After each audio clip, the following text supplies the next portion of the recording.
સ્વામિનારાયણ હરે તારીખ આજે કઈ 11 ઓગસ્ટ 2024 રવિવારના અનુક્રમમાં આપણે આ શું જોઈએ છે? વેદસ્તુતિ જોઈ રહ્યા છીએ, બરાબર. એમાં શું જોયું આપણે ગયા વખતે કે ભાઈ ભગવાન જે છે તે શું કરે છે? નિયંતા છે, બરાબર. કોના? જીવ અને માયા બંનેના નિયંતા છે, નિયામક છે, શિક્ષક છે. શિક્ષક એટલે શું છે? જીવ જે પ્રમાણે કર્મ કરે એ પ્રમાણે એ જીવને પેલો શિક્ષક જેમ વિદ્યાર્થીને શિક્ષા આપે કે આ શિક્ષાના વચન આપે એ પ્રમાણે પરમાત્મા શાસ્ત્રો દ્વારા જે કોઈ શિક્ષાના વચન જે છે તે પહેલેથી કહી દે છે. પછી જે જીવ જે પ્રમાણે વર્તે એ કર્મફળ પ્રદાતા ઈશ્વર એને એ પ્રમાણે કર્મનું ફળ આપે છે. એટલે ભગવાન અહીંયા શિક્ષક તરીકે વર્તે છે. એટલે શું કહ્યું કે ભાઈ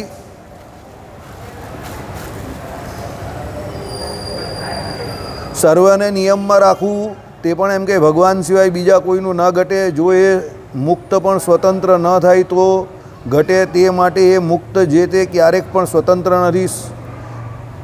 અને સ્વતંત્ર ને સ્વામી તો એક જ તમે છો.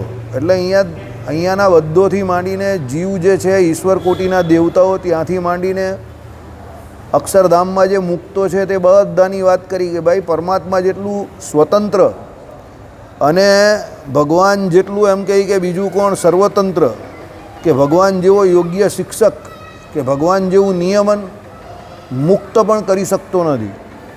કારણ કે ભગવાન આગળ તો એ મુક્ત પણ જે છે તે સ્વતંત્ર નથી. મુક્તનું મુક્તપણું જે છે તે માયાથી છે.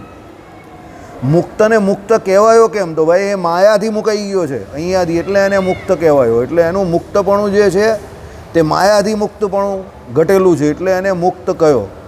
પણ પરમાત્માથી એ મુક્ત નથી. એ અક્ષરધામમાં રહી છે તે પણ ભગવાનની મરજીથી, ભગવાનની સન્નિધિમાં, ભગવાનના સંકલ્પને આધીન થઈને જ રહી છે. અને જે આ લોકમાં પણ ભગવાનની મરજીથી શાસ્ત્રોમાં કયા જે ધર્મ નિયમ, જે કયા વિધિ નિષેધરૂપ ધર્મો એ પ્રમાણે વર્તશે તે જ ભગવાનના ધામમાં જશે. એટલે નિયમન કેવું કે શિક્ષક કેવું કે નિયંતા કેવું કે નિયામક કેવું, એ ફક્ત ને ફક્ત અનંતકોટી બ્રહ્માંડમાં એક જ છે, ભગવાન. ઇવન નિત્ય મુક્ત પણ નથી. કારણ કે મુક્ત અવસ્થામાં પણ એ જીવ જે છે એ ભગવાન આગળ સ્વતંત્ર નથી. સમજો, વાક્ય બરાબર સમજજો. તમે કહ્યું જો મુક્ત સ્વતંત્ર નથી તો પછી એ મુક્ત જ કેવો? બંને શબ્દો વચ્ચે અને બંને વાક્યો વચ્ચે વિરોધાભાસ આવે છે કે ભાઈ મુક્તનું મુક્તપણું કહ્યું એક વખત, અને તમે કહું સ્વતંત્ર નથી, તો પછી એ મુક્ત કેવી રીતે થયો? અરે મુક્ત એને એટલા માટે કહ્યો કે એ મુક્ત માયાથી થયો છે. આપણે અહીંયા બધા જે છે તે બદ્ધ છે. કેમ? માયાથી બંધાયેલા છે, કર્મેથી બંધાયેલા છે. આપણા જે પૂર્વના કર્મો એ આપણે અત્યારે પ્રારબ્ધ કર્મ જે છે તે આપણે ફરજિયાત ભોગવવા પડે છે. એટલે આપણે બદ્ધ છે. પણ એ ભગવાનના ધામમાં ગયા, એ જીવ જ છે આપણી જેમ જ. તો ભગવાનના ધામમાં ગયા એટલે એને આપણા જેવું માયાએ કરીને બદ્ધપણું નથી, પણ માયાએ કરીને મુક્તપણું થઈ ગયું. એટલે એને સંજ્ઞા શું આપી? મુક્ત આપી. પણ વસ્તુતા એ પરમાત્મા આગળ તો એ પણ સ્વતંત્ર નથી. કારણ કે રહી છે ક્યાં? મુક્ત થઈને પણ ભગવાનના ધામમાં રહી છે. તો તમે મારા ઘરમાં રહો તો કોની ઈચ્છાથી રહી શકો? મારી ઈચ્છાથી રહી શકો ને, તમારી ઈચ્છાથી થોડા રહી શકો. એમ ભગવાનના ધામમાં પણ એ જે મુક્તો રહેલા છે તે ભગવાનની ઈચ્છાએ, ભગવાનના સંકલ્પે કરીને રહ્યા છે. એટલે ત્યાં પણ એ મુક્ત ભગવાન આગળ સ્વતંત્ર નથી. સમજી ગયા? એટલે કહેવાનું તાત્પર્ય એવું છે, પણ જીવને જે માયાથી મુક્તપણું થયું એ સૌથી મોટું સુખ છે. સમજો, વસ્તુતા એ જીવ માયામાં સ્વતંત્રપણે કે સ્વચ્છંદપણે જે કોઈ વર્તે છે એ જ એના માટે સૌથી મોટું દુઃખનું કારણ થાય છે.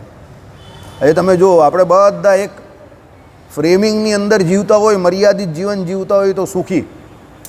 પણ મોટા હોય કે નાના હોય, જે કંઈ વ્યક્તિ જે કોઈ હોય તે ફ્રેમિંગની બહાર જાય અને મર્યાદાની બહાર જાય તો એ ગમે એવો મોટો હોય પણ એ પણ છેલ્લે દુઃખી જ થાય. એટલે ભગવાને શું કહ્યું? જેની ગૃહસ્થની જેની જેટલી આવક હોય એ પ્રમાણે એનો ખર્ચો કરવો. આવકથી વધારે ખર્ચો કરવો નહીં.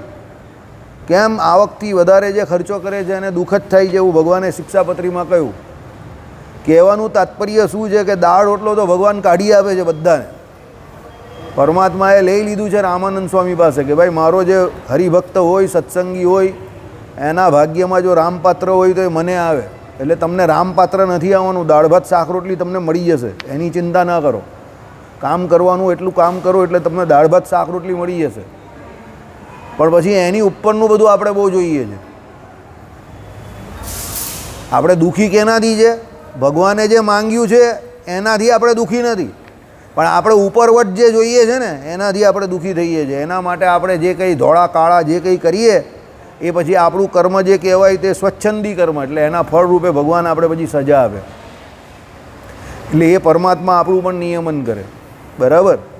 કેવી રીતે નિયમન કરે કે તમે જે રૂપિયા કે જે પૈસા કે જે કંઈ ધંધો કર્યો એમાં જે કંઈ તમે અધર્મ આચરણ કર્યું તો એ અધર્મ આચરણ જે કંઈ કર્યું એની સજારૂપ તમને કંઈ ને કંઈ ફળ પરમાત્મા દે.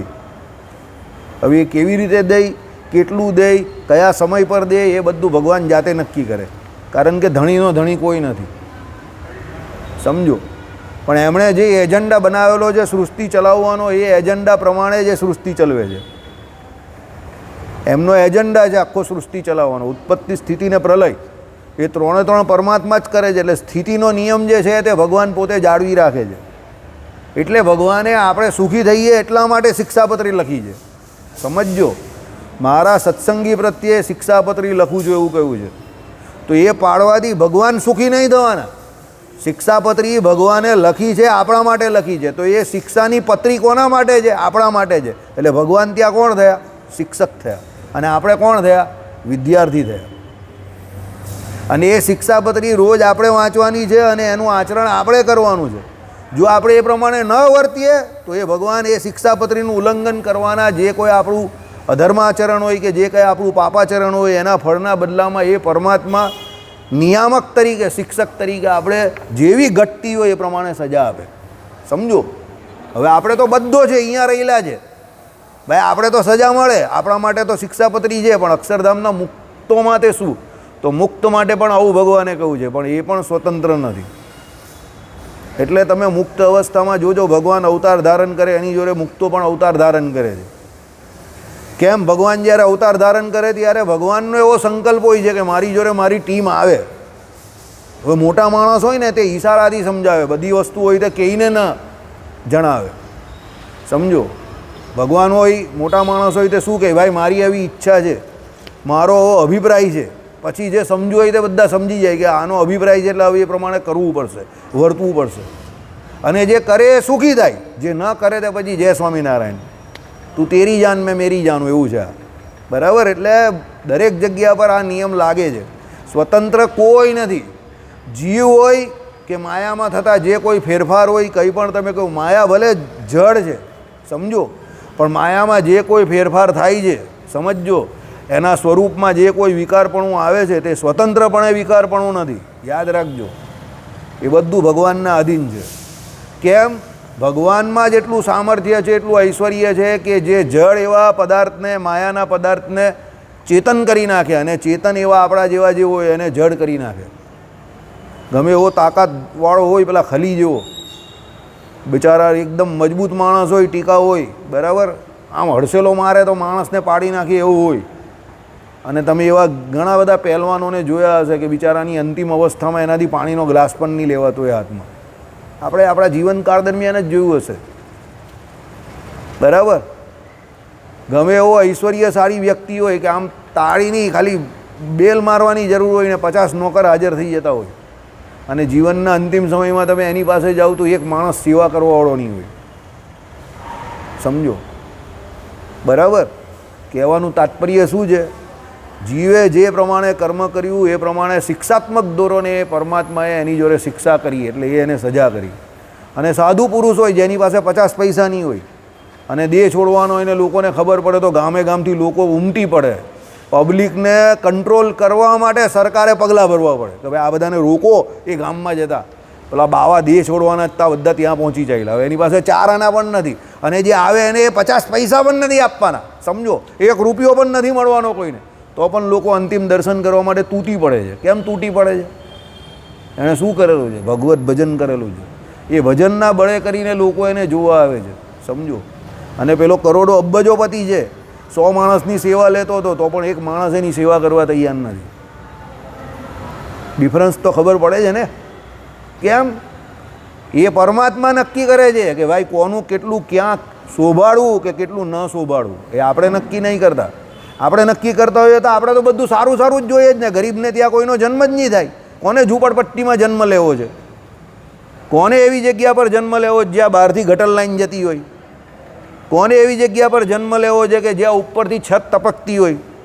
કોને એવી જગ્યા પર જન્મ લેવો છે જ્યાં બહારથી કૂતરો એનો લાભ આપતો હોય, સવાર સાંજ બપોર ઘરમાં સૂઈ આવતો હોય, ઘરમાં જ આવતો હોય? કોઈને નહીં કરવું એવું, કોઈને એવું નહીં ગમતું. તો પણ એ જગ્યા પર લોકોના જન્મ થાય છે ને, લોકો જીવે છે ને. અરે ઘણાની આખી જિંદગી એમાં નીકળી જાય છે, સમજો. બરાબર? કેમ? એના કર્મને અનુસારે શિક્ષાત્મક ધોરણે પરમાત્માએ એને ફળ આપેલું છે. કર્મ ફળ પ્રદાતા ઈશ્વરે. એટલે એ ગમે એટલી મહેનત કરે, ગમે એટલું ચાહે, પણ એમાંથી બહાર નહીં નીકળી શકતો. એ એના માટે દંડ છે, સમજો. કે મનુષ્ય જન્મ તો એને મળ્યો, પણ એણે એવા કોઈ સુકૃત ન કરેલા જેને કરીને એનું સામાન્ય એવું પણ એક રૂમ રસોડું કે 2 રૂમ રસોડાનો ફ્લેટ પણ થાય. બરાબર? એટલે કહેવાનું તાત્પર્ય એ એની વિશ નથી. તમે કહું કે એની ઈચ્છા નહીં હશે એટલે એ એની વિશ નથી. સોરી, એની ઈચ્છા નથી એવું નહીં. ઈચ્છા શક્તિ તો એની પણ છે કે ભાઈ 2 રૂમ રસોડાનો કે 1 રૂમ રસોડાનો નાનો સરખો ફ્લેટ એનો થાય. એના પણ બાયરી છોકરા છે, એને પણ કંઈ ને કંઈ ઈચ્છા હોય. એને પણ એના હિસાબે એના સમાજમાં એને પરણાવવાનો હોય. પણ એ ત્યાં જે રહ્યો છે એ જબરજસ્તીથી દંડાત્મક ધોરણે કે શિક્ષાત્મક ધોરણે પરમાત્મા એને ત્યાં રાખેલો છે. એની વિશ નથી, યાદ રાખજો. બાકી બધા એવું જ ઈચ્છે કે ભાઈ હું સારામાં જ રહું, બધાને બંગલામાં રહેવું છે. બરાબર? પણ બધા એવું કરી નહીં શકતા. પછી કોઈ કહે કે ભાઈ મહેનત કરે તો બધું થાય. મહેનત કરવાથી પણ નહીં થતું, સમજો. એ તો બધા જે મહેનત કરીને આગળ આવી ગયો એ પોતાના સ્ટેટમેન્ટ આપે એટલે એ એવું કહેતા હોય કે ભાઈ અમે મહેનત કરી મહેનત કરી મહેનત કરી. અરે મહેનત તો 140 કરોડમાંથી 100 કરોડ લોકો કરે છે. અને વડાપ્રધાન બનવા માટે ઓછામાં ઓછા 1000 માણસ રેસમાં હશે, ઓછામાં ઓછા. વધારેમાં વધારે તો કેટલા હશે એ ભગવાન જાણે. પણ તો પણ 12-11 વર્ષથી તો એક જ ભાઈ વડાપ્રધાન છે, અને 22 વર્ષથી તો કન્ટિન્યુઅસ એ ભાઈ સત્તા ભોગવે છે, સમજો. એટલે મહેનત કરવાથી બધું થઈ જશે એવું ના માનતા, પણ એવું પણ ના માનતા કે મહેનતનો કોઈ રોલ નથી. સમજજો, મહેનત પણ જરૂરી છે, એટલે પુરુષાર્થ પણ જરૂરી છે, પણ એની જોડે પ્રારબ્ધ પણ અતિ જરૂરી છે. કારણ કે જીવનની ગાડી એ બંને ટાયર પર ચાલે છે. પુરુષાર્થ કરો પણ પ્રારબ્ધ ના હોય તો ફળ ન મળે, સમજો. બરાબર? જરા જરા માટે વેંટ માટે રહી જાય. બરાબર? અડવાણી સાહેબ આખી જિંદગી મહેનત કરી, વડાપ્રધાન ન બની શક્યા. વાજપેયી સાહેબ, જવાહરલાલ નહેરુ હતા ત્યારના પાર્લામેન્ટમાં બેસતા હતા ત્યારે બિચારા 5 વર્ષ માન રાજ કરી શક્યા, સમજો. અને આ ભાઈએ તો બેઠો જ લાડુ મોઢામાં જ લઈ લીધો. કોઈ નામમાં જ નહીં હતા 2002 સુધી. ગુજરાતમાં ખાલી કેશુભાઈ આવેલા ત્યારે આમ થયું, એમાં એને અડવાણી સાહેબ અહીંયા મોકલીને બેસાડી દીધેલા. બરાબર? એ ઇવન ધારાસભાની સીટ પર પણ, વિધાનસભાની કોઈ સીટ પર ગુજરાતની એ ભાઈ ઊભા નહીં રહેલા. અરે ચીફ મિનિસ્ટરની ઓફિસ કેવી આવે એ પણ એને નહીં જોયેલી. ચીફ મિનિસ્ટર કામ શું કરે એ પણ એ ભાઈને નહીં ખબર હતી. બોલો, ત્યાં સુધીની વાત. બેહાડી દીધા સીધા એને, સમજો. જ્યારે એ ચીફ મિનિસ્ટર બન્યા ત્યારે એ વિધાનસભાના મેમ્બર નહીં હતા. જ્યારે એ પ્રાઇમ મિનિસ્ટર બન્યા ત્યારે એ લોકસભાના મેમ્બર નહીં હતા. ઇવન રાજ્યસભાના પણ નહીં હતા. પછી બનીને જીત્યા પછી બની એ અલગ વાત છે, પણ એ પહેલાં એ બંને જગ્યા પર એ હતા જ નહીં, સમજો. એટલે એ શું કહેવાય? ભાગ્ય કહેવાય, પ્રારબ્ધ કહેવાય. સમજી જાઓ, બંને ચાલવા જોઈએ, પ્રારબ્ધ અને પુરુષાર્થ. અને એ બંને તમારા હાથમાં છે પાછા. કેવી રીતે? તમે જે કર્મ કરો, આજે જે કર્મ કરો, આજનું જે ક્રિયમાણ છે તે કાલનું પ્રારબ્ધ છે. એટલે પરોપકારી બનો, સુકૃતસારી બનો, જેમ બને તેમ વધારે સારા ને સારા સત્કર્મો કરો. જો જેનો આજનો અત્યારનો સમય સારો છે એનો ભવિષ્ય બી સારું છે ને એનો ભૂતકાળ પણ સારો છે. હવે તમે કહો ભૂતકાળ કેવી રીતે સારો? તમે આજે જે કંઈ કરી રહ્યા છો એમાં તમારા પૂર્વના જે કોઈ કર્મ હશે એના થોડા થોડા સંસ્કાર હશે. રવિવારનો દિવસ છે, સભા ચાલે છે, મંદિર અત્યારે જો શાંત થઈ ગયું, આખું શહેર અત્યારે ધમધમતું હશે, પણ આટલા માણસ જ મંદિરમાં સત્સંગમાં બેઠેલા છે. ગણી લે, વાંગડીના વેઢે ઘણા એટલા છે. બાકીના બધા ફરવા ગયા, પિક્ચર જોવા ગયા, લારી પર જમવા ગયા, હોટલમાં ખાવા ગયા, જલસા કરવા ગયા, સમજો. પણ આટલા બધા જે કોઈ અહીંયા બેઠેલા છે તો શું તમે એમ માનો છો કે એ આજે બેઠેલા છે એમાં એટલે આજે આવ્યા એટલે જે બેઠેલા છે, તમે એવું માનો છો? ના, એણે પૂર્વે ગમે તે સમયમાં એવો ઘણો બધો દાખલો કર્યો હશે, ત્યારે રવિવારે અહીંયા શાંતિથી આવીને સત્સંગમાં બેસીને ભજન કરી શકે છે. આ જુવાન છોકરાઓને શું બહાર જવાનું મન નહીં થાય, ઈચ્છા નહીં થાય? આપણે તો ઠીક છે, ચાલો. આઈડિયા આવ્યો તમને કહેવાનો? એટલે તમારો વર્તમાન સારો છે એનો મતલબ એવો છે તમારો ભૂતકાળ બી કંઈક સારો હતો. કારણ કે ભૂતકાળમાં તમે કંઈક સારું કરવાનો પ્રયત્ન કરેલો, તો તમે અત્યારે સારામાં ભળેલા છો, અને અત્યારે સારું કરી રહેલા છો, તો ભવિષ્ય બી સારું છે. એટલે જે કંઈ છે તે શું છે? વર્તમાન કાળ છે. અને વર્તમાન કાળમાં પણ શું છે? રાઈટ નાવ, અત્યારનો સમય, પ્રેઝન્ટ. એટલે કહેવાનું તાત્પર્ય એવું છે કે આ ઘડી અને આ પળ જે તમારા હાથમાં છે, એ પળ અને આ ઘડી જે છે એને સુધારી નાખો. એ તમારા હાથમાં છે, એટલે તમારું બધું સુધરી ગયું. સમજો, બહુ લાંબો વિચાર કરવાની જરૂર નથી. ટેસ્ટ મેચના પહેલે દિવસે પીચ જોવ, વાતાવરણ જોવ, ટોસ ઉછારો, ટોસ ઉછરો, તમને જે યોગ્ય લાગે ના બેટિંગ કરીને રન થાય એવું છે. Don't think about 5th day. 5મા દિવસનું નહીં વિચારો. આજે પહેલે દિવસે બધું અનુકૂળ છે ને, તો દાવ લઈ લેવાનો, બરાબર. Have a score on board, એટલે સામેવાળી ટીમ ઓટોમેટિક પ્રેશરમાં આવશે. પણ પછી તમને તમારા બેટ્સમેનો ઉપર ભરોસો નથી, તમારી ઉપર ભરોસો નથી, અને ટોસ જીતીને પણ તમે એવું વિચારો છો કે સામેવાળી ટીમને બેટિંગ આપી દઉં, તો પછી એ જય સ્વામિનારાયણ, પછી એમાં તમને કોઈ મદદ નહીં કરી શકે. આઈડિયા આવી ગયો?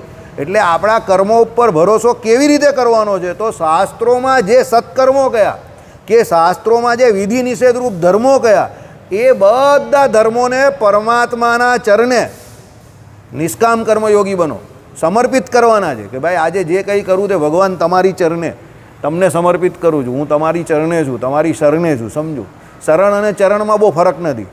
ગુજરાતીમાં આપણે ચરણે કહીએ કે શરણે કહીએ, શરણાગત જે છે તે બધું ભગવાનને સમર્પિત કરે છે. તો આપણે ભગવાનને કંઈ પણ સમર્પિત ક્યાં કરીએ? તો પગમાં જ, ચરણારવિંદમાં જ કરીએ. માથા પર નહીં મારવાનો સિક્કો. અમે જોયા જેવી નોટ, ઘનશ્યામ મહારાજ પાસે જઈને સિક્કો આમ કરીને ઘા કરે. હવે ગાંડા અક્કલના ઓતમીર ભગવાન પુરુષોત્તમ નારાયણ ઊભા રહેલા સામે તું એને ઘા કરે છે તારા સિક્કા માટે? ભગવાનને એના ચરણારવિંદની ઉપર સિક્કો કે કંઈ પણ તમે આપો તો એ સમર્પિત કરવાનો છે. સમજો, ભગવાનને તારા 1 રૂપિયા, 2 રૂપિયા, 5 રૂપિયા, 10 રૂપિયાની કંઈ પડી જ નથી, એટલે તું એમાં પાછો ઘા કરે જ આમ કરીને. સમજો, એટલે એ બુદ્ધિનું દેવાળું છે, બરાબર. એટલે આપણે જે કંઈ કર્મ કરીએ છીએ એના શિક્ષક રૂપે પરમાત્મા જીવની અંદર જ અતિશય નજીકથી સન્નિધિ કરી રહેલા છે, એટલે એની સાથે રહેલા છે. એટલા માટે એ પરમાત્મા તમારા દરેક કર્મના સાક્ષી છે, આપણા બધાના. એટલે ભગવાનને સૌથી નજીકનો જીવનો મિત્ર કયા છે? એના જેવો કોઈ મિત્ર નથી. કેમ? તમે જ્યારે કંઈ પણ ખોટું કરો તો તમને અંદરથી પ્રેરણા મળે જ છે કે આ ખોટું છે. એવો કોઈ માણસ નથી કે એને ખબર નથી કે એ ખોટું કરે છે. દરેકને ખબર છે. સમજજો, કોઈ અંજાન નથી. પણ એણે જે આપણે હમણાં વાત કરીએ એ પ્રમાણે પૂર્વને એના સંસ્કાર એવા છે. સમજજો, એના કર્મો એવા છે, એની વાસના, એ વાસના એવી છે કે એને કરીને એ દુષ્કર્મ કરવા માટે પ્રેરાય છે, અને એ દુષ્કર્મ કરતાં રોકાતો નથી. પોતે પોતાની જાતને રોકી નહીં શકતો. એટલે ભગવાન શ્રી કૃષ્ણે ગીતામાં શું કહ્યું? જ્ઞાની એવો જીવ પણ પોતાની પ્રકૃતિ મુજબ જ કર્મ કરે છે. જ્ઞાન છે એને કે આ કરું છું તે ખોટું કરું છું. રાવણને જ્ઞાન હતું કે ભાઈ સીતાજીને એમ ઉપાડીને અપહરણ કરીને લાવાય નહીં, અપહરણ કરવું એ રાક્ષસી કૃત છે, પણ તો પણ એ લાવ્યો ને. એટલે આપણે જે પૂર્વે કર્મ કરેલા જ ને અત્યારે જે કર્મ કરીએ છીએ એ કર્મો આપણા જે છે એ જ આપણા માટે બંધનકારી થાય છે. ભગવાન બંધનકારી નથી, શાસ્ત્રો બંધનકારી નથી. આપણે એમ કહીએ ને કે ભાઈ મને જોઈએ એવો સહકાર ન મળ્યો કોઈનો, તો જોઈએ એવો સહકાર તમને એટલે કોઈનો ન મળ્યો કે તમે કોઈને સહકાર આપેલો નહીં. બહુ ઇઝી છે, વેરી ઇઝી. જો તમે બધાને સહકાર આપશો તો તમને પણ સહકાર મળશે ગમે ત્યારે. આપણે સહકાર માંગીએ છીએ બધાને કાર્યક્રમો માટે. બધા સામેથી આવીને તમારી સામે સહકાર આપવા નથી આવતા કે ભાઈ આ વાસુદેવભાઈ આપણો સહકાર. હમણાં જ આવીને આપી ગયા કે નહીં? એક ભાઈ, પેલા ભાઈ બીજા કહી ગયા આવીને કે ભાઈ આપણે કંઈક કરવું છે એમ, આવતા રવિવારે છે ને હજુ કરશું. તો કેમ એવું કહેતો હોય? આપણે બધાને સહકાર આપીએ તો આપણે બધા સહકાર આપે, પણ પછી તમે કોઈને સહકાર નહીં આપો, તમે કહ્યું ના બધું મારું જ, મેં સબકા ખાઉં, મેરા ખાય તો મરી જાય, એમ કરીને રાવણ બુદ્ધિ તમે વાપરો. આસુરી બુદ્ધિ છે. ભગવાન પણ તમને એ પ્રમાણે શિક્ષાત્મક ધોરણે એકલા મૂકી દે. સમજો? એટલે આખી દુનિયા જે છે તે એક પ્રિન્સિપલ પર ચાલે છે, એક થિયોરી પર ચાલે છે. સાયકલ જે છે એના ટાયર છે, જમીન જોડે લાગવા જોઈએ. પેન્ડલ જે છે એ તમારા વ્યવસ્થિત ફરવા જોઈએ. બેલેન્સ તમારું વ્યવસ્થિત લાગવું જોઈએ. બેલેન્સ રહ્યા પછી સાયકલમાં બ્રેક જોઈએ, બરાબર, અને તમારા પેન્ડલ એનું અને તમારા બેલેન્સનું કોઓર્ડિનેશન રહેવું જોઈએ, તો જ સાયકલ ચાલે. આ પ્રિન્સિપલ છે. ફટાક દઈને હવા નીકળી ગઈ એટલે સાયકલ અટકી જાય તમારી. સિમ્પલ સાયકલ છે, કંઈ નવું તો છે નહીં અંદર. સાયકલ જેવી સાયકલ અટકી જાય છે, અંદર હવા નથી હોતી. તો કેમ? It runs but when there is a air in tyre. Principle છે. હવે એ હવા મફત પૂરી આપે પેટ્રોલ પંપ પર જાઓ તો, સમજો. સાયકલવાળાને મફત પૂરી આપે છે ઘણા પેટ્રોલ પંપ પર હવા, પેલો બધાને જ પૂરી આપે. પણ એ હવાની એટલી વેલ્યુ છે કે તમારી 5000ની પણ સાયકલ હોય, જો એ હવાની હોય ન ચાલે. પ્રિન્સિપલ છે, સમજો. એમ દુનિયા જે છે તે એક ભગવાને બનાવેલી દુનિયા છે, એક પ્રિન્સિપલ પર ચાલે છે. તમે એ બ્રેક કરશો ન ચાલશે, 100% ન ચાલશે. એને પ્રિન્સિપલની વિરુદ્ધ ચલાવવા ઘણા બધા લોકોએ પૂર્વે પ્રયત્ન કર્યો હતો. હિરણ્યકશુપી, હિરણ્યાક્ષ, શિશુપાલ, દુર્યોધન, દંતવક્ર, રાવણ, કુંભકર્ણ, આ ઘણા બધાએ પ્રયત્ન કર્યો હતો. નોટ સક્સીડેડ. સફળ થયા એ લોકો અમુક સમય માટે થયા, પણ સંપૂર્ણ સફળ થયા ન થયા. આજે કોઈ પોતાના ઘરમાં પોતાના છોકરાનું નામ હિરણ્યકશુપી કે હિરણ્યાક્ષ રાખે છે? કોઈ બેન એની છોકરીનું નામ કઈ રાખે છે? મંથરા રાખે છે? કેમ નહીં રાખતા? આ બધા પાત્રો નેગેટિવલી અમર થઈ ગયા. અમર છે ખરા, પણ નેગેટિવલી અમર છે એટલે કોઈ ન રાખે. પણ રામ તમને દરેક ગામમાં કેટલા બધા મળીએ છે. રામ પ્રસાદ, રામ આ, રામ તે, ફલાણા ધીમકા, કેટલા બધા રામ. સમજો. કૃષ્ણ તો કૃષ્ણકાંત ગુજરાતીમાં, ક્રિસ પણ અત્યારે ઇંગ્લિશ નામ છે, પણ એ પણ કૃષ્ણને લાગતું જ છે. તો કેટલા બધા તમને મળશે. કૃષ્ણચંદ્ર, અરે સાધુઓમાં પણ કેટલા છે. કૃષ્ણ કેશવ દાસજી, આ તે. કેમ? પોઝિટિવલી અમર છે આ બધા નામ, પેલા બધા નેગેટિવલી અમર છે. એટલે ભગવાન બહુ મોટા શિક્ષક છે. હંમેશા એ દરેક જીવની સાથે જ રહી છે, દરેક જીવનું એ નિયમન કરે છે. એ વસ્તુ ધ્યાનમાં રાખીને આપણે બધાએ કર્મ કરવા જોઈએ. ઇવન અક્ષર મુક્તો જે છે તે પણ ભગવાન જેટલા સ્વતંત્ર નથી. અહીંયા ભગવાન એ કહેવા માંગે છે. અક્ષર મુક્તનું ઉદાહરણથી આપણે એ શીખવાનું છે કે જો એ સ્વતંત્ર નથી તો આપણે કાં સ્વતંત્ર હોવાના એમ. એટલે એવો વહેમ ન રાખતા કે ભાઈ હું તો મારા મનનો માલિક. ઘણા હોય ને, હું તો મારા મનનો રાજા, જે કરવાનો એ જ કરું. આપણે પેલો લાલો કહી ને, અરે ભાઈ તું તારા મનનો રાજા જ્યાં સુધી થતું હોય ત્યાં સુધી જ રહી. સમજો, બરાબર? પછી કોઈ રાજા પણ નથી ને કોઈ મન પણ નહીં રહેતું. બધું ઢીલું પડી જાય, હવા નીકળી જાય. બરાબર? ચાલો. કેમ કે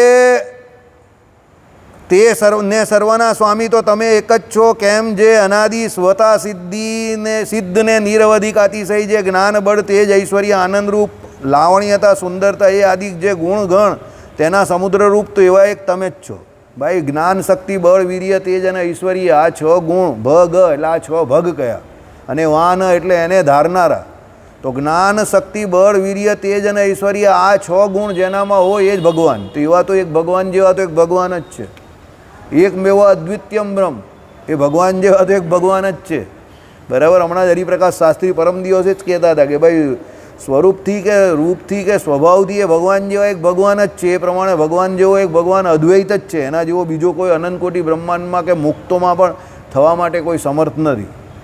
એટલે ભગવાન જેવો એક ભગવાન જ છે. અહીંયા એક આગલા કે એની આગળના એક કોઠારી હતા, તે સ્વરૂપાદ્વૈત નામનો મત લઈને આવેલા સત્સંગી જીવનમાંથી.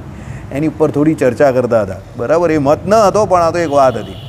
લાવણતા, સુંદરતા, આનંદરૂપ જે ગુણ છે ભગવાનના, એવા બીજા કોઈમાં નથી. સમજો, આનંદ નામનો બહુ મોટો ગુણ ભગવાનમાં રહ્યો છે, જીવમાં પણ રહ્યો છે, પણ ભગવાન જેવો નથી, અલ્પ છે.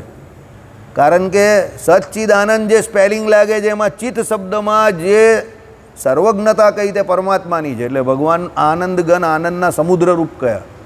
સચ્ચિત અને આનંદ એટલે ચિત્ત, સર્વજ્ઞતા એટલે આનંદ પણ એવો જ. જેટલી જ્ઞાતૃત્વ શક્તિ જેનામાં વધારે એટલો એનામાં આનંદ વધારે. જેટલો જેનામાં જ્ઞાનાંશ વધારે એટલો એનામાં આનંદ વધારે. આનંદ કયો? પોતાના સ્વરૂપનો આનંદ, અને ભગવાનનો આનંદ એ ભગવાનના સ્વરૂપનો આનંદ. અહીંયા માયાની વાત નહીં કરી. માયાના વિષયને તો ઘણા લોકો જાણતા હોય, પણ એમાં આનંદ નથી રહ્યો. સમજો, તમે ગમે એટલા તમારા કામને પ્રેમ કરતા હો, પણ સાંજ પડે રાત પડે એટલે તમે કહો હવે સૂઈ જવું છે ખાઈને. કેમ ભાઈ? બહુ આનંદ આવતો તો કર ને. 48 કલાક કામ કર, 72 કલાક કામ કર, કેમ થાકી ગયો? કામ એ કરે છે, પણ કોના માટે કરે છે? અલ્ટિમેટલી આના માટે કરે છે, બરાબર. પછી એને આ પણ મળી જાય, એને કામ પણ કરે, બધું કરે, તો પણ એના સમયસર એને ઊંઘવાનું જોઈશે. 2-4 દિવસ ઊંઘ ન મળે તો ગાંડો થઈ જશે. સમજી જાઓ. આ ઊંઘવાનું કેમ જોઈએ છે? શરીરને આરામ મળે છે, અને આત્મા જે છે તે પોતાના સ્વરૂપમાં જાય છે. સુષુપ્તિમાં જાય છે ત્યારે આત્મા જે છે તે ભગવાનના ખોળામાં જાય છે એટલો સમય, એટલે એને ત્યાં આનંદ મળે છે. નિદ્રાને વિશે આનંદ એટલે રહ્યો છે.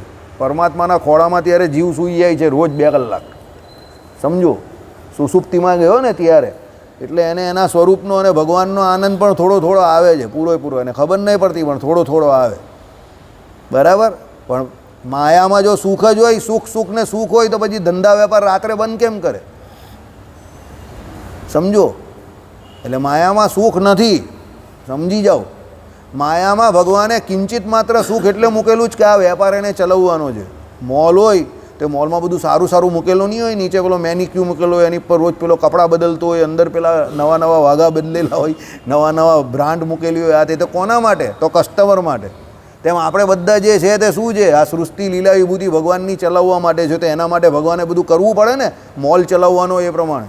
એટલે ભગવાને આ બધું મૂકેલું જ તમારા ને મારા માટે, કે પેલો અહીંયા આવ્યા કરે, ફર્યા કરે, રખડ્યા કરે, પાછો રાજી રહી, પાછો મરે, પાછો આવે, પાછો મરે, પાછો આવે, એમ કરીને ભગવાનની આ સૃષ્ટિ ચાલુ રહે એમ. વસ્તુતા આમાં આનંદ જેવું કંઈ નથી. આનંદ ભગવાનમાં અને આત્મામાં બેમાં જ છે, બરાબર. એટલે ચિત્ત ધર્મ જે કયો તે સર્વજ્ઞતા ભગવાનમાં છે, એટલે એના આનંદ ઘન, આનંદના સમુદ્ર કયા. ત્યારે જીવને અલ્પજ્ઞ કયો, એટલે એ અલ્પ, એનો આનંદ પણ એવો છે. સમજો, હવે એ જીવ જ્યારે બ્રહ્મ સાક્ષાત્કારી થાય, પોતે ભગવાનનો સંગ કરીને ધ્યાન ભજન ઉપાસના કરીને ભગવાનનો આનંદ મળે, ત્યારે એને એના આનંદની પણ ખબર પડે છે.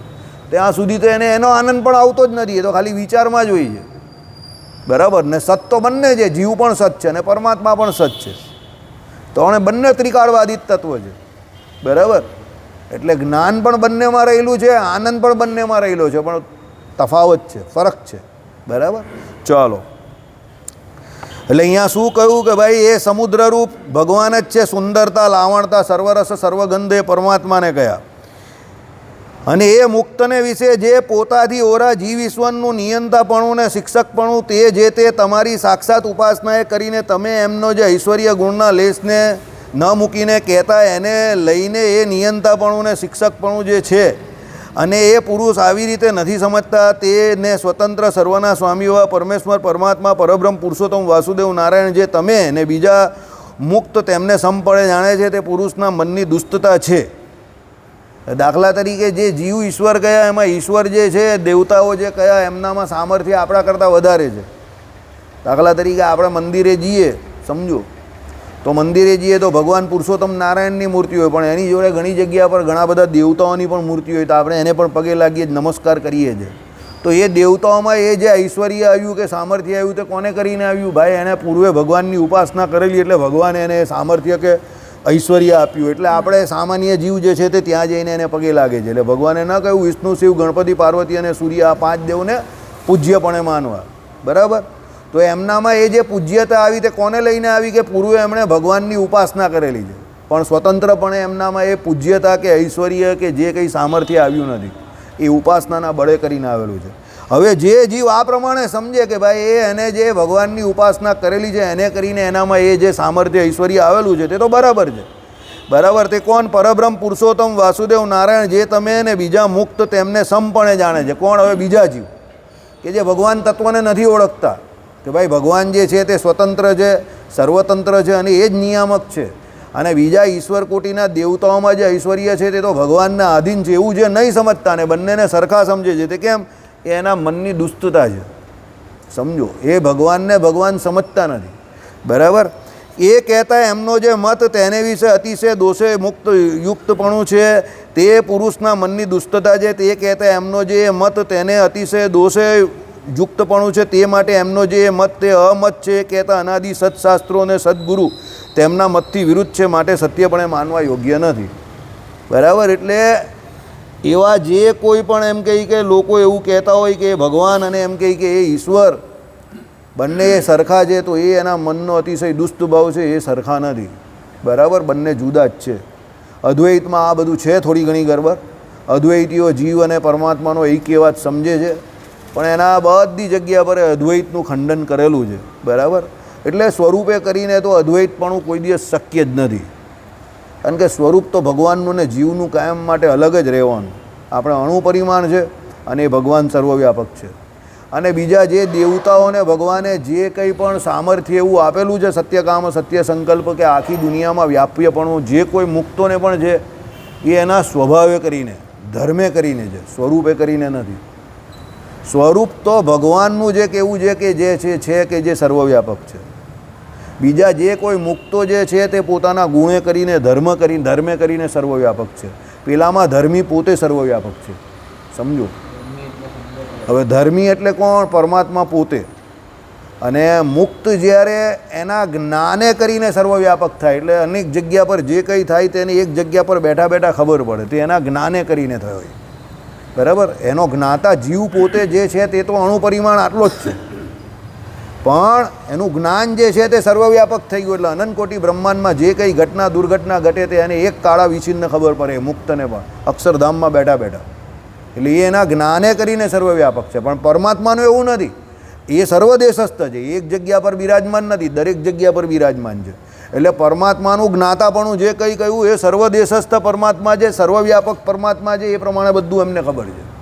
ત્યારે મુક્ત અવસ્થામાં પહોંચેલો જીવ જે છે એનું ફક્ત ને ફક્ત એના જ્ઞાને કરીને સર્વવ્યાપકપણું છે. એ પોતે સર્વવ્યાપક નહીં થયો.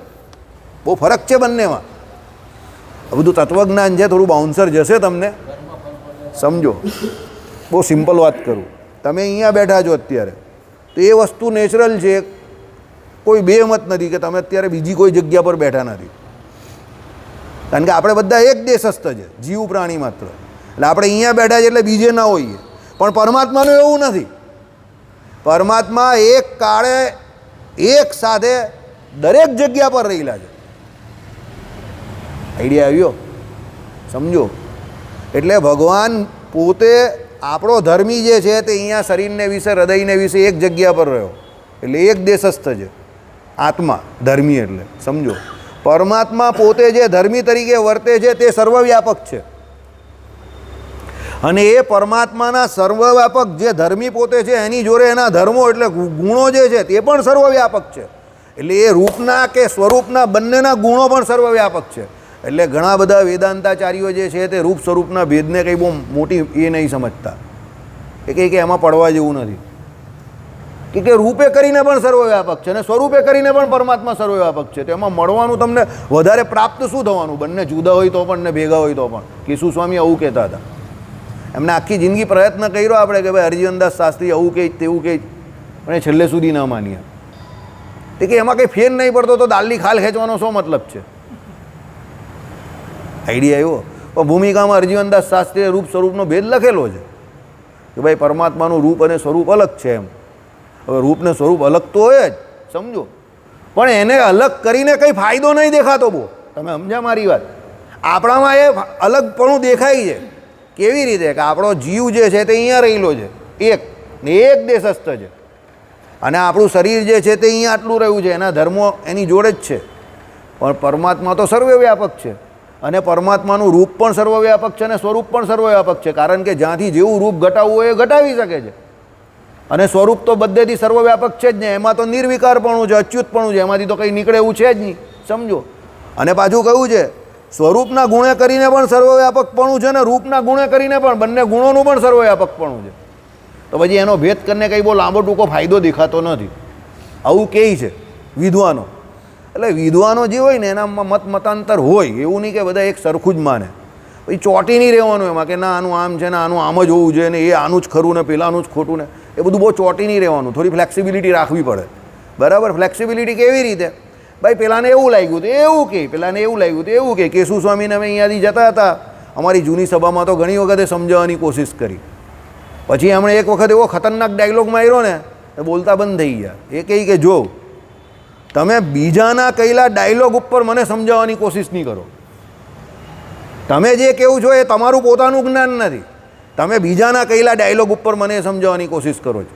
એટલે ઇનડાયરેક્ટલી એમનું કહેવાનું હતું કહેવાનું ખબર તો હું પોતે ભણેલો છું. આઈડિયા આવી ગયો. મને પાક્કું યાદ છે અહીંયાથી જ જતા હતા અમે અતુલભાઈના ઘરે, ત્યારે એક દિવસ રાત્રે અમે બંને વાત કરતા હતા, ત્યારે મને એમણે ચોખ્ખું કહ્યું કે તમે એ મને જે ડાયલોગ કહો છો તે બીજાના કહો છો, બીજાના પુસ્તકમાંથી વાંચેલા કહો છો, એ તમારો મત નથી, સમજો. પણ હું તમને મારો મત કહું છું. અને ઇનડાયરેક્ટલી એમનો કહેવાનો મતલબ એવો હતો કે હું પોતે ભણેલો છું, હું પોતે સુવર્ણ ચંદ્રક વિજેતા છું, એ ગોલ્ડ મેડાલિસ્ટ હતા. પછી એમણે છેલ્લે ઘણાએ કોશિશ કરી કે છે એ કહે કે હું વાંચું છું જોઉં છું, પણ એમને કંઈ બહુ એમાં રસ પડ્યો એવું લાગતું નથી મને. એટલે વિદ્વાનોમાં પણ મતાંતર હોય, સમજો. એમાં કંઈ આપણે પેલી વાત નહીં કરેલી, શાસ્ત્રીજી મહારાજે જે 1973માં કામ કર્યું તો તે સમયમાં બરાબર હતું, અત્યારે એ નડે છે. આઈડિયા આવ્યો? સિંકરમિંગ આઈડિયા આવ્યો કે નહીં? હવે એ ટાઈમ પર બરાબર હતું, અત્યારે નડે છે. એટલે કહેવાનું તાત્પર્ય શું છે, કોઈ પણ જીવ પ્રાણી માત્ર હોય એની પાસેથી તમે બધી પ્રેરણા લઈ શકો, બધું શીખી શકો, બધું. પણ સમયને અનુસારે એ બધું કેવું છે, they are all changeable entity. અને એમાં ઘણા બધામાં ફેર પડતો હોય, લોકોના જ્ઞાનમાં ફેર પડતો. અરે એક જ વેદાંતવાળા ફેર પાડે જ તો વિશિષ્ટાદ્વૈત વેદાંતિઓમાં પણ ઘણા બધામાં નાના ફરક છે. ગોપાળાનંદ સ્વામીનું ગીતાભાષ્ય તમે જો ને રામાનુજનું ગીતાભાષ્ય જોવા જાવ તો એમાં પણ 95 to 100% રેશિયોમાં ફેર આવે છે. આઈડિયા આવી ગયો? 19-20 બંનેમાં આવે, એક મત હોય તો પણ આવે. એટલે વિદ્વાનોમાં વેરિએશન હોય એવું બુદ્ધિમાં, કારણ કે બધા પોતપોતાના હિસાબે કહેતા હોય એટલે એવું હોય, બરાબર. એટલે એમાં આપણે કંઈ બહુ ઝઘડો નહીં કરવાનો કે ના આવું જોઈને આપણે કહીએ તે જ સાચું ને એ કહીએ તે ખોટું ને તલવાર ખેંચીને લડાઈ ઝઘડો કરવો નહીં. એ બુદ્ધિશાળી માણસનું કામ નથી, છોડી દેવાનું એને, બરાબર. આપણે કંઈ ફરક નહીં પડતો. આજે જ મેં મધ્યનું 32મું વચનામૃત વાંચ્યું. વાંચજો ઘરે જઈને બધા, તમને એવું લાગે તો કાલે એક જ પાનાનું વચનામૃત છે, ઘરે જઈને વાંચજો. 31મું તો છે જ, પેલું 32મું પણ વાંચજો, એટલે તમને આવું ખબર પડી જશે કે જીવનમાં કરવાનું શું છે. કાલે વાંચીને આવજો, પછી મને કહેજો. તમને એવું લાગે તો આપણે અહીંયા ચલાવશું, નહીં તો જાતે જ તમને સમજ પડી જાય તો વેલ એન્ડ ગુડ, બરાબર. એટલે કહેવાના તાત્પર્ય અહીંયા પણ ભગવાને એ જ કહ્યું છે કે ભાઈ એ પરમાત્મા જે છે તે અને બીજા જે જીવ છે તે, એમાં એક્યપણું કોઈ દિવસ સંભવતું જ નથી, બરાબર. એક પણ હોઈ જ ન શકે ને, કારણ કે ભગવાન જે છે તે તો ભગવાન જ છે અને જીવ જે છે તે તો જીવ જ છે, બરાબર. એટલે સામર્થ્ય ભગવાન પાસેથી એને જે કંઈ મળે છે તે તો ઉધારના મળે છે ને, એના કંઈ પોતાના સામર્થ્ય કરીને થોડો કોઈ ભગવાન તો કોઈ થવાનો જ નથી. એટલે દેવતાઓ જે કંઈ પૂજાય છે તે પણ ભગવાનની ઉપાસના એ કરીને, ભગવાને પોતે એમને સામર્થ્ય આપ્યું કૃપા એ કરીને, એટલે એને પ્રાપ્ત થયું. ચાલો શ્લોકાર્થ. એ નિત્ય મૂર્તિ, ધ્રુવ એટલે નિત્ય મૂર્તિ થયા, એટલે ધ્રુવનો તારો છે આકાશમાં. ધ્રુવ એટલે જે અચળ હોય તે, જે ચલાયમાન ન થાય, જે જેવો છે તેઓને તેઓ દ્રઢ રીતે પોતાની વાતમાં એકદમ દ્રઢતાને અનુલક્ષીને રહે તે ધ્રુવ કહેવાય. ભીષ્મ પ્રતિજ્ઞા એટલે કેવું કે જેની વાતમાં નિરંતરતા હોય એક સરખી. ભાઈ એવું નહીં કે આજે કંઈ બીજું કહીને કાલે કંઈ ત્રીજું કહીને પરમ દિવસે કંઈ ચોથું કહે, સમજો. આપણે ઘણા લોકોને જોઈએ, કોઈને કોઈ ફોલો કરતા હોય ને એમાં જોજો એના પહેલાં વિડીયોમાં અને 10મા વિડીયોમાં એની જ વાતમાં ઘણા બધા વેરિએશન્સ આવતા હોય, એક સરખી નિરંતરતા નહીં હોય. પહેલાં વિડીયોમાં એવું કહેતા હોય કે ભાઈ કોઈ પણ વાતોને પ્રમાણ તરીકે ન લેવાય, અને 10મા વિડીયોની અંદર અક્ષરાનંદ સ્વામીની વાતોનું ઉદાહરણ એને જ આપેલું હોય. સમજી ગયા તમે? હવે ભાઈ 10મા વિડીયોમાં તમે અક્ષરાનંદ સ્વામીની વાતોનું ઉદાહરણ આપ્યું તો તમે પહેલાં વિડીયોમાં એવું કેમ કહ્યું કે કોઈ પણ વાતોને પ્રમાણ તરીકે ન લેવાય? સમજા મારી વાત? એટલે એ મતલબ શું થયો, તમે તમારી વાતમાં નિરંતરતા નથી લાવી શક્યા, તમે ધ્રુવ નથી, એમ અચળ નથી. તમે ફક્ત જો બોલવું બહુ સરળ છે કે હું મારા મતમાં કે મારા કહેવામાં બહુ અચળ છું, અને પાળવું બહુ અઘરું છે, બરાબર. ઘણા લોકો ઘણા બધા એવા વાદા કરતા હોય કે હું આમ કરી નાખીશ ને તેમ કરી નાખીશ, પછી એવું થતું નથી. કેમ ન થાય? સંજોગો, દેશકાર, ક્રિયા, મંત્ર, દીક્ષા એ 8 બહુ બળિયા છે. તમે ઈચ્છો તો પણ ન થાય. આપણું ઈચ્છેલું કા બધું થાય છે. એટલે કહેવાનું તાત્પર્ય એવું છે, કોઈ પણ કામ કરો ત્યારે બહુ ઢોલ નગારા નહીં વગાડવાના. 2006માં અભિષેક ઐશ્વર્યાના લગ્નમાં બધા ન્યૂઝ ચેનલ પર બધે ઢોલ નગારા વગાડી દીધા. હવે છૂટા પૈરા તો બધા મોડું છુપાઈને ભાગી જાય આમથી તેમથી, મીડિયાથી બચે જ હવે બધા. પછી અબકી બાર 400 પાર, જાન્યુઆરી મહિનાથી રામ મંદિર બન્યું ત્યારથી લાગેલા હતા બધા. પછી રિઝલ્ટ આવ્યું ચૂંટણીનું ત્યારે બધા ભાગતા થઈ ગયા કે હવે જવાબ શું આપવું. એટલે કહેવાનું તાત્પર્ય શું છે, કોઈ પણ બાબતમાં તમારે ઢોલ નગારા નહીં વગાડવાના. જે કંઈ કરવાનું હોય તે શાંતિથી કામ કર્યા કરવાનું. ઢોલ નગારા વગાડવા નહીં જવું કે હું તો આમ જ છું ને, હું તો તેમ જ છું ને, હું તો આમ કરી નાખીશ ને મારે એ નહીં ભાઈ. એનું કારણ શું છે કે તમે ગમે એટલા તમારા વાતમાં કે વિચારોમાં મક્કમ હો, પણ દેશકાર ક્રિયા સંઘ મંત્ર દીક્ષા એ જે 8 કહ્યા ને એ હંમેશા ફેરવાતા રહે, અને એને કરીને તમારા નિર્ણયોમાં પણ ફેર આવે. આપણે બધા જીવ છે છેલ્લે. એટલે ઢોલ નગારું વગાડીને આમ જ કરીશ એવો કોઈ દિવસ જાહેરમાં બહુ લવારો નહીં કરવો, સમજો. નહીં તો ઘણી વખત શું થાય, તમારી જુબાન જે છે ને એ જ તમને બાંધી દે કે ભાઈ તમે તો તમારી આ વાતમાં કે આ વિડીયોમાં આવું કહેતા હતા, તો હવે કેમ આવું કહેવું છો, સમજો. એટલે બુદ્ધિશાળી વ્યક્તિ જે કોઈ હોય તે ઢોલ નગારા ના વગાડે. સામાન્યતઃ જે કંઈ લેવાનું હોય તે લે, પણ ઢોલ નગારા ના વગાડે. કારણ કે એને ખબર હોય એ વાત કે આ કામ જે છે તે બોલવાના બહુ સરળ છે, પાર ઉતરવું બહુ અઘરું કામ છે. બરાબર. ચલો, શરીરધારી જીવાત્માઓ એટલે તનુમૃત, અસંખ્ય એટલે અપરિમિતા, નિત્ય એટલે ધ્રુવા છે. જેટલા શરીરધારી આ બધા જીવાત્માઓ છે અસંખ્ય છે, અને પરમાત્મા કેટલા છે? એક છે. બરાબર. રિક્ષાવાળાએ શું લખેલું હોય? સબકા માલિક એક. રિક્ષાવાળા બી બધા વેદાંતી છે, યાદ રાખજો. એ બધાને વેદાંત આવડે છે એટલે લખીને જ ફરે છે સબકા માલિક એક. બરાબર. એટલે એ બધા વેદાંતી છે. ચલો, એને ભલે ખબર નથી કે આ વેદાંત વાક્ય છે, પણ લખીએ એ વાક્ય વેદાંતનું છે, સબકા માલિક એક. બરાબર. ચલો, તેને જો તમારી ભક્તિથી સર્વાંતર્યામીપણું પ્રાપ્ત થાય સર્વગતા, તો પણ તે આપની માફક સ્વતંત્રપણે શાસકપણું પ્રાપ્ત કરતા નથી. કોણ? પેલો જીવ. કદાચ ભગવાન એને એમ કહે કે જા તને અંતર્યામીપણે આના ગોઠવી દીધો, તો પણ એ સ્વતંત્ર ન થઈ શકે, કારણ કે એનામાં સ્વતંત્રપણું છે જ નહીં. તો રહી કેવી રીતે શકે?